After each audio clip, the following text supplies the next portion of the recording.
Are you struggling to get your WordPress buttons perfectly centered on your pages? Don't worry. Today I'm going to show you how to do it in just a few seconds, and it's super easy. First, open the page or post where you want your button. Click the little plus icon to add a new block and search for button. Once you add the button block, you'll see your button appear right in the editor. Now, here's the magic. With the button selected, look at the block toolbar at the top. You'll see alignment options, left, center, and right.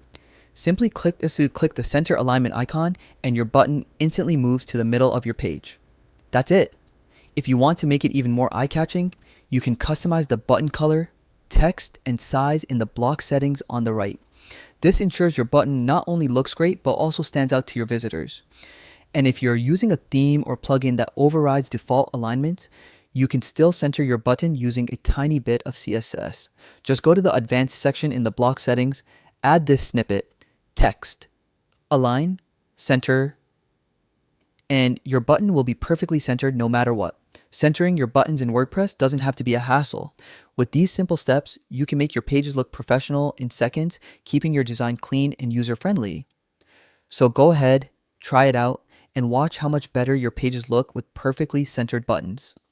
Don't forget to experiment with colors and sizes to really make them pop.